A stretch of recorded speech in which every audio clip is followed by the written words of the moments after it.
సదాశివపేట ప్రాథమిక వ్యవసాయ సహకార సంఘ ఆధ్వర్యంలో ఏర్పాటు చేసిన వరి ధాన్యం కొనుగోలు కేంద్రాన్ని ప్రారంభించిన సంగారెడ్డి బీఆర్ఎస్ ఎమ్మెల్యే చింతా ప్రభాకర్.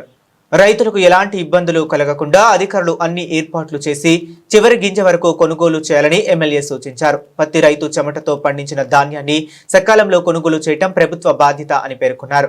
అకాల వర్షాలతో ఇబ్బంది పడుతున్న రైతులు ఇంకా ఇబ్బంది పడకుండా కొనుగోలు కేంద్రాల్లో తగినంత గనులు, బరువులు, గోడౌన్ సౌకర్యాలు, తూకం పరికరాలు సిద్ధంగా ఉండాలని అధికారులను ఆదేశించారు. ధాన్యం కొలత, రవాణా, నిల్వ, చెల్లింపుల ప్రక్రియలో పారదర్శకత తప్పనిసరిగా పాటించాలని, రైతులను ఎక్కడా ఇబ్బంది పెట్టకూడదని ఎమ్మెల్యే గారు స్పష్టం చేశారు.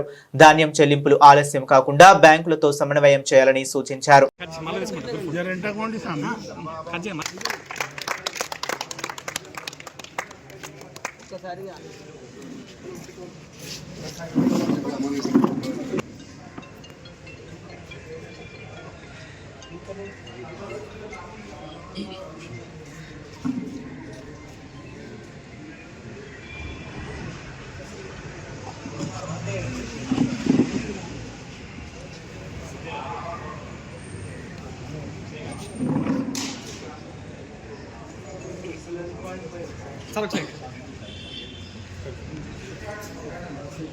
మండలంలోని రైతులందరికీ నా హృదయపూర్వక నమస్కారాలు. పిఎస్సిఎస్ ద్వారా ఈరోజు కొనుగోలు ప్రారంభించుకోవడం జరిగింది. దానికి మన రత్నాకర్ రెడ్డి మరియు ఏఓ గారు, మార్కెట్ సెక్రటరీ, మండల బీఆర్ఎస్ ముఖ్య నాయకులకి, రైతు బాంధవులందరికీ నా హృదయపూర్వక నమస్కారాలు. మీడియా మిత్రులకి నా నమస్కారాలు.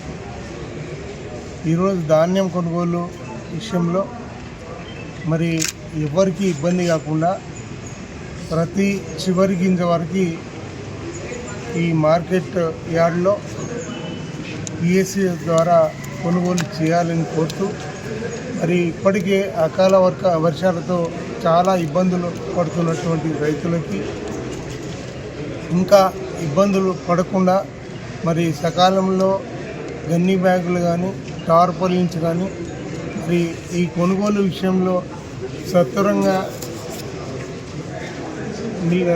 రైస్ మిల్లర్లకి పంపించడం కానీ ఇవన్నీ జరగాలని కోరుతూ, దాని మీద తగిన చర్యలు కలెక్టర్ గారు తీసుకోవాలని చెప్పి, ఎక్కడ ఎటువంటి ఇబ్బందులు రావద్దని చెప్పి నేను హృదయపూర్వకంగా కోరుతూ గత తొలి ముఖ్యమంత్రి కేసీఆర్ గారు మరి ఈ రైతులకు సంబంధించి ధాన్యం అమ్మకానికి దళారీ వ్యవస్థ లేకుండా చూసినటువంటి మొట్టమొదటి ముఖ్యమంత్రి.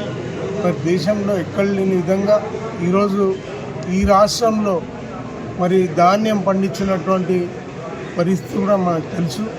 మరి ఇంకా ఇబ్బంది ఎవరికి రాకుండా చూడాలని చెప్పి గతంలో జరిగినటువంటి విధానం కొనసాగాలని చెప్పి మనస్ఫూర్తిగా కోరుకుంటూ జై తెలంగాణ.